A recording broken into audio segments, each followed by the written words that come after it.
Welcome into the locker room. Now, we would just like to warn you that we do not have a video review system in place on this show, and that's why these guys cross the line on a weekly basis with no punishment. Christian Vieri, Thomas Rongen, Phil Shane and Gary Bailey are with me. Coming up today, we'll be talking about whether Barcelona were robbed. Montella is out at Milan and Gattuso's in, we told you.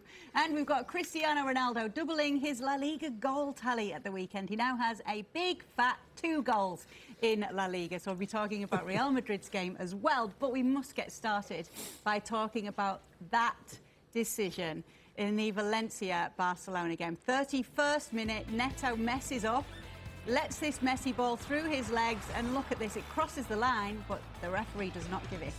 Well, the referee, it's very difficult. Phil, we were on that call. How did you see it? Well, take a look first, top of the screen. The time the ball leaves Messi's foot, the assistant has to be outside the penalty spot to be in line for offside and then scramble back in time. He didn't get there. Should he have seen it? Probably. Goal line technology, I hate, but you know what? Goals like that, it's going to come. Is it a scandal, or is it just a mistake that proves that video review can't It's just a mistake. I mean, that's not the referee being nasty. As Phil says, and I think Thomas said it on the weekend as well, there's not much the officials can do. You've got to have goal line technology, but it was even made nearly worse because 5 Barcelona players went to argue with the assistant ref. Valencia then countered, and Zaza has a great chance to slip someone in and has the shot. Can you imagine if they'd have scored Valencia, what trouble there would have been? Okay, but I don't know why you don't like it. But if you don't have in 2017 the technology, you shouldn't be doing a competition as big as this. Well, Christian, you're robbing teams. Yeah. You're stealing points from teams. Christian, let me ask you this, because your buddy Gigi Buffon also doesn't like it, but there's a little difference. This would be goal line technology. This is that little buzzing watch. And in practice, I don't really have that much of a problem because it's immediate. The problem for me is everyone's talking about VAR. That seems to be the way they're going. Even more than the technology is video review, the extra referees up front, more human beings to make mistakes, and the delay. Our good buddy Martin Einstein, who works over in Spain, said it's not VAR, it's VAR. They should have seen this. It was easy. The verb VAR, for those who don't speak Spanish, meaning to see. Yeah. No way they can see this. Absolutely no way they can see this. Too far and away. by the way, Spanish is the only one out of the top 5 leagues that doesn't have goal line technology. It's coming next year. It's $260,000 to install in every stadium. Madrid made $20 million just to get to Europe. There's too much at stake. I agree with Bobo. I'm a traditionalist as well. But you know what? Bobo doesn't even know that I'm taking his drink right now. You know, goal line technology, dude. Hey, don't touch mine. I'm gonna kill you. Don't touch my cup. I ain't got water in here. Right? So, but the question is, what do they do now? Because now they're embarrassed. It's a situation of they should have goal line technology. We all agree that they haven't got it. Do they suddenly bring it in, or do they say, look, we can't change anything till the end of the season? Yeah, they're not going Credit to Ernesto Valverde, by the way, who responded to that, pointing out the fact Barcelona benefited from a ball that went across the line, was crossed in, and knocked home for a goal. We can actually show you that moment. He was a pure class act, was Ernesto Valverde, bringing up this. This is a bit of a different situation. It's the ball going out of play and then it being allowed to continue the play and it leading to a goal. It's still a big mistake. Yep. It's still a big mistake. Don't look at this game that won 5-0 or something like that. It's a big mistake. How can you not 2017 when you got teams that are making hundreds and hundreds of millions, a goal that is not a goal? It's for me, it's incredible. It's crazy that since 2010, Germany, England, okay, you know that, Lampard scored a goal that the whole world said is a goal as well. And people are finally starting to get used to the fact that we need to do something you know how to pronounce this. I say Tebas, you say? Tebas, it's fine, you got it right. But don't worry, we'd have just ended up going to penalties with the Germans and lost anyway in that game, so that wouldn't have changed anything. He just said, you know who the luckiest person is there? The goalkeeper.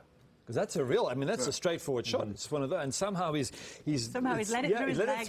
He's recovered and he's expecting to hear the whistle, and it hasn't come. What's his name, Gary? Neto. Neto, of course. Okay, let's discuss what's going on with Luis Suarez. 5 goals in 17 games for him.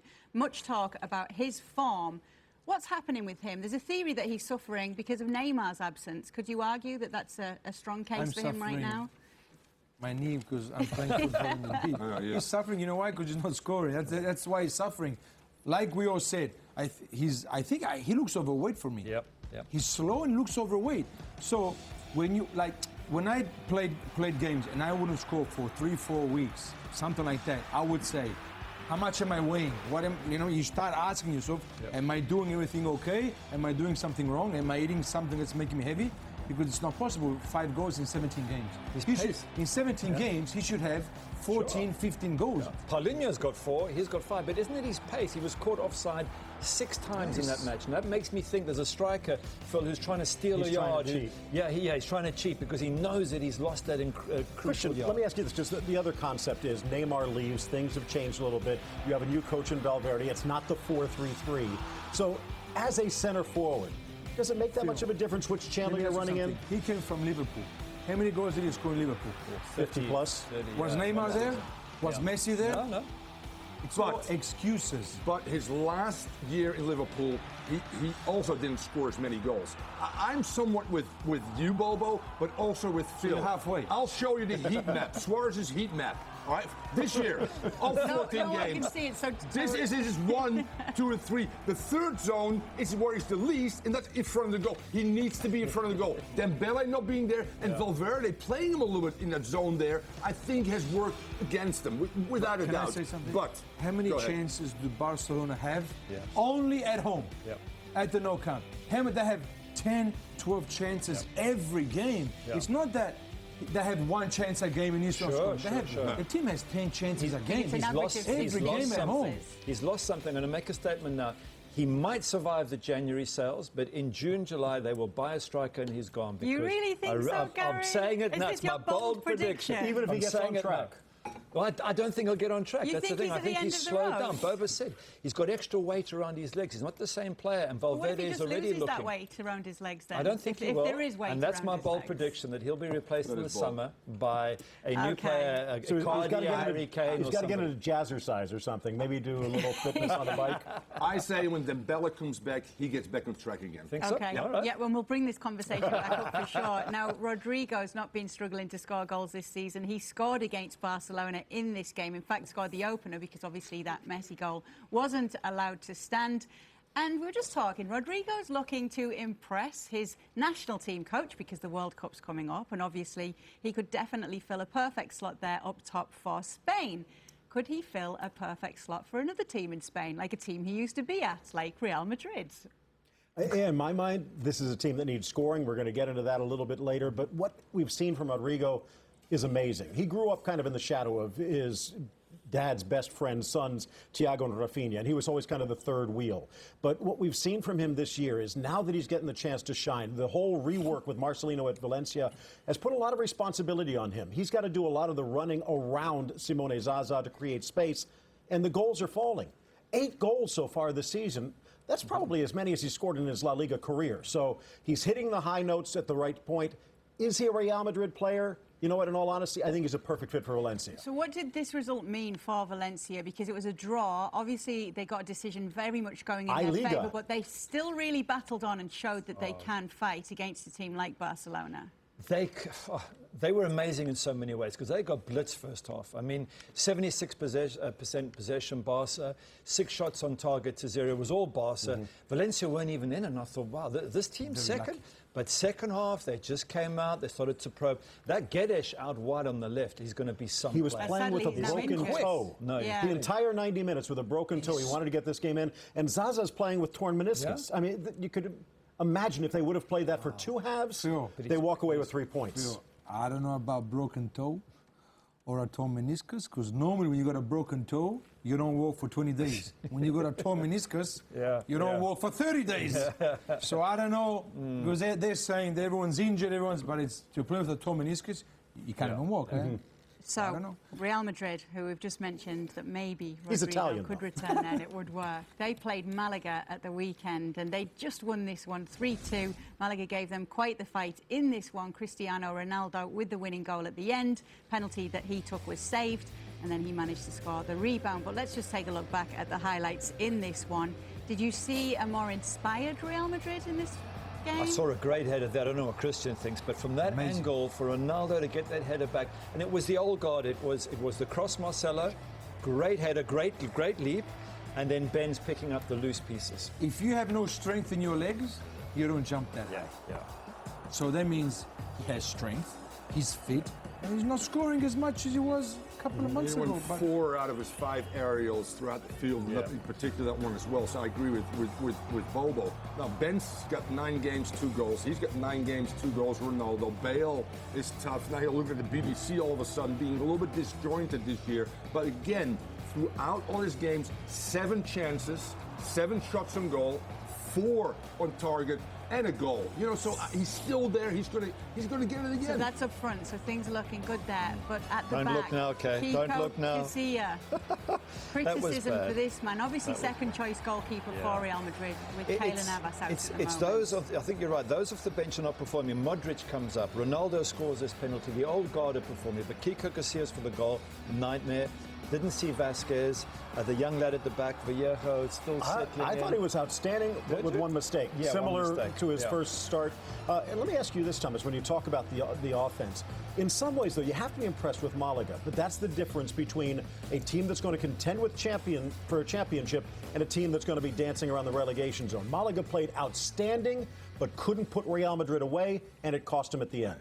And one of the great things right now is we're talking about the goalkeeper. Navas is going to be back. Yes. They got this Copa del Rey game, and Bale will be back probably. And this might be the game that they can really break out again with the best 11. Ramos and will be back. A feel-good kind of game for them that might get them a little bit of an upward trend as well. And maybe help them close that now 8-point gap on Barcelona. Stick around with us here on The Locker Room. Monday came and Milan said goodbye to Montella. Gattuso steps in. We discuss if he's the right man to take the Rossoneri forward when we come back.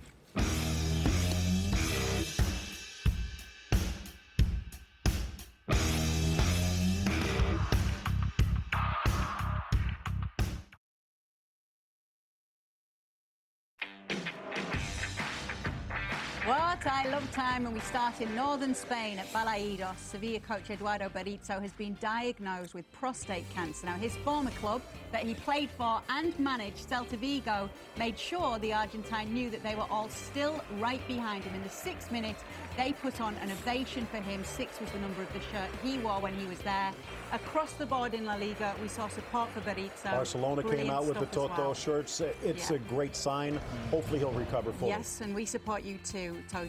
OK, 10th weekend of playoff games in the Liga MX. It's resulted in the semi-finals being set. It's Monterrey and Club America, both booking their spots where they'll face Morelia and Tigres, respectively. We've been following this weekend, and we continue to do so on the Weekend Extra.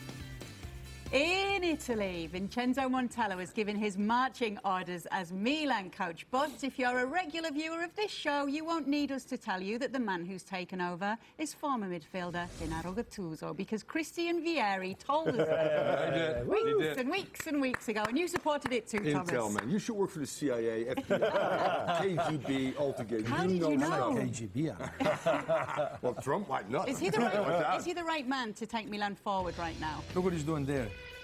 He's going, did I do the right thing? I don't know. It's a hard job because, listen, Montella, 14 games, 20 points. Can't do much worse. Yeah. They waited for me, should have been sacked a month ago. Well, Montella is the type of guy to come in with a system to try and play for dazzle. The one thing I think Gattuso will do, at least at the outset, it might not last the whole season, he'll kind of bring back a little of the toughness, the heart that Milan has been missing. That's what he's going to do. That's the first thing he's going to do, toughness, because they say that they're too weak, you know what I mean? So soft. Too soft, that's the right word. But they need to win games, man. But does he come in with power? Does he come in as an interim coach where the players go, no? He has power. Really? Is Ancelotti coming in the end of the season, maybe? Gary, you don't know him.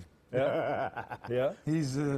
He has power. He's going to have power for the rest of the season until June. Then I don't know if he's going to stay. But is that power when the players know you're going to be out in June? No, it's power. The way he is. Yeah. Because he's His personality. He's on fire. Yeah. 24/7. He loves this club. He loves the club. He spoke with Berlusconi. He's an institution. Spoken out.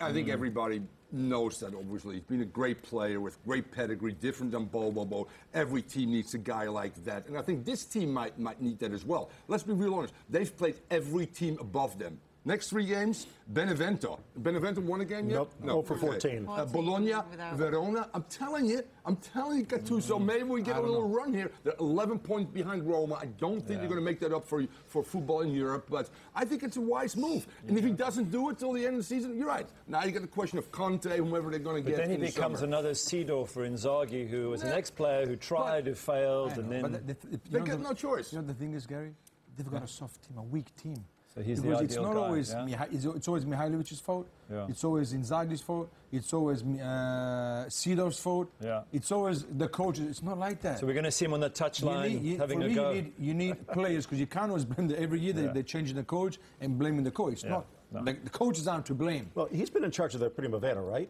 Yeah. For a while. Just 3 months. Is there anyone that he might bring up? Because you look at that roster, I don't think and there's a whole bunch of touch. There's not a whole bunch of touch. There's no one in the youth ready to play in the first team. They're saying the first team players aren't ready to play. Okay, we're going to stay in Italy because Daniele De Rossi this weekend gave up a penalty and got red carded after slapping Gianluca Lapadula in the box when a corner was being taken in Roma's game with Genoa. His side were 1-0 up as well, so what was he thinking here? He's nuts. He's so silly. You know, it's one thing if you want to give a guy a slap, but don't do it in your box. Go to the other end of the pitch. Bide your time, and especially with VAR around, you know you're going to get caught. So he gets sent off, and he gives away a penalty. Which they score, and then it ends 1-1. Why are you laughing? Because he's going to the ref. I didn't do anything. If you look at it, he's going to the ref. I didn't do anything. It doesn't work anymore. With VAR, you can't get away with the black arts, the dark arts. You used to be able to get away with it and say you never did it better than that, though. Elbow to the ribs, step on the guy's Achilles. Lapadula defended him afterwards and said, obviously he went on to score that penalty, so he benefited from it. But he said, you know, where players, these moments sometimes happen. Totti came out as well and said he can't be punished too much because everybody makes mistakes. Let me look at, because you know him. And he is a tough guy that sometimes maybe goes too far and can't. I mean, no, it happens. Yeah. He's going to get a couple of weeks, 3 weeks, they say. Right. So he's going to stay out. He made his team lose 2 very important points. That's a good point. Because everyone above them got all 3 points. Yeah, it wasn't the red card that's bad. I mean, I know you lose it, that's fine. It's the 2 points because he gave it away in the box. If he waits till he's outside the box and then gives him a smack, it's not the same problem. We're going to talk about PSG now. Edinson Cavani scored his 16th league goal at the weekend. That's 16 goals in 13 league games. Neymar also shone in this game. Don't forget, it was against Monaco. Now, we know they're friends now, and we know there's no problem, but we want to ask you, between the two of them, who is PSG's MVP? Who says Neymar? Two of you. Why Neymar? Go on, Christian. Why not? Do you see him play? Have you got a TV at home? Do you see that number 10 play? Yes. He's unstoppable. He scores, makes everyone score, and he's happy. And he makes the whole stadium happy. Even if the other fans, they root for him because what he does, the tricks that he does, he makes people smile. And people buy tickets to go see him play. Very Fantastic. true. Very, very true. MVP, Gary. Why is Neymar the MVP for you? Because without him, they can't win the European Champions League. They've tried with Cavani there, and Cavani's obviously a great player, but now they've brought Neymar in specifically to go up to that next level. He's already won the first battle over who takes the penalties. He's got the president's ear, he's got the world media behind him. He's one of the 3 greatest players in the world. So did you see the ball that he just gave? Who gives those balls there? Okay, MVP, what does that mean? Is Most valuable player.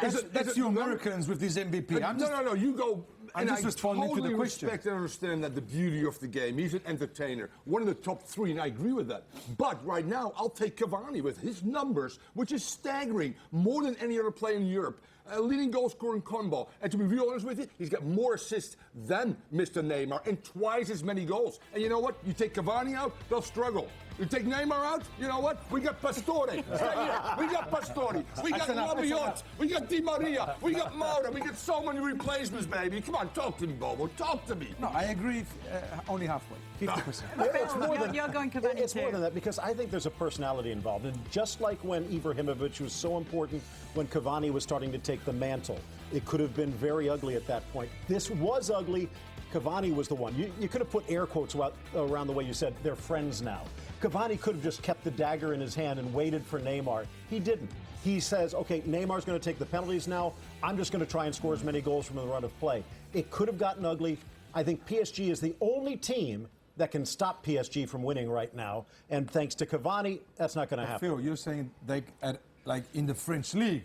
No. In my mind, I think this is a team that can win everything, depending upon the draw. And a large part of that is because they're playing like a team. There is no one other than maybe Manchester City that is as red hot as PSG And right yet, now. it's only happened because Neymar's joined. Last season, they couldn't win He's the those cherry games. on top. He is. Well, Who's the MVP for you, Cavani or Neymar? Top goals coming up next here on the Locker Room. Stick around, we've got some beauties for you. By the way, Neymar 8 red cards, by the way, yeah? Cavani only 1.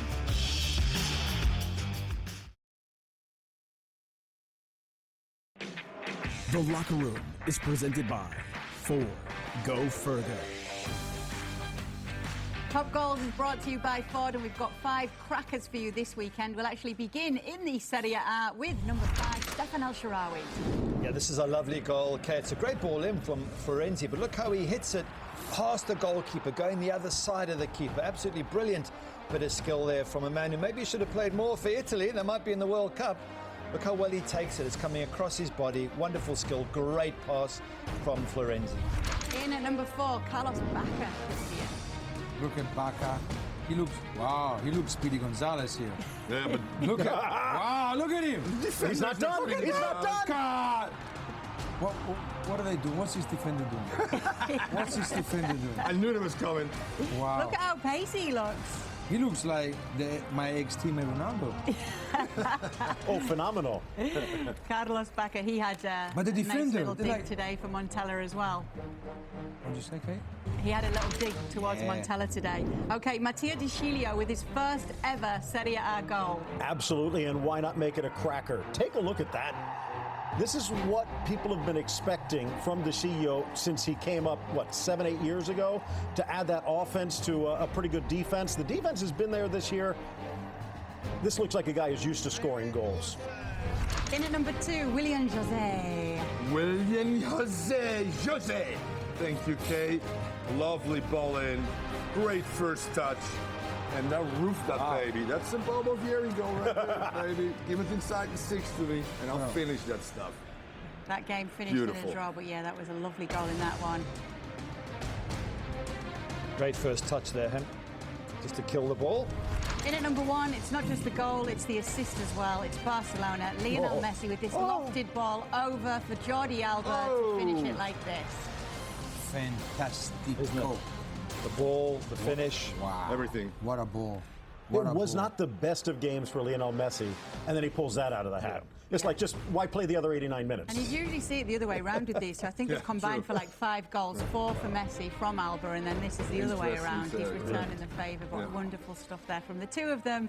And you get to see that live here on beIN Sports every week. OK, any bold predictions other than Gary's bold prediction, which he's already been early on with this one? World Cup draw, is there any team you're looking forward to seeing in this one? Who's your favourite? I want to see, first of all, if Peru makes it, fingers crossed. If you believe some of the rumors and reports, I want to see where Croatia goes. I think they have a chance. We're going to be covering the draw on Facebook Live, first of all, on Friday, so make sure you join us for that. And then we've got the Locker Room, and we'll be talking all about it then as well. So make sure you join us, same time, same place. We'll see you then. Enjoy your week. Goodbye. Anybody that needs a ball with a chip in it for $2,000, goal line technology you don't need. Get a chip in a ball of Bobo Vieri. Tiara, make it. The Locker Room is presented by Ford. Go further.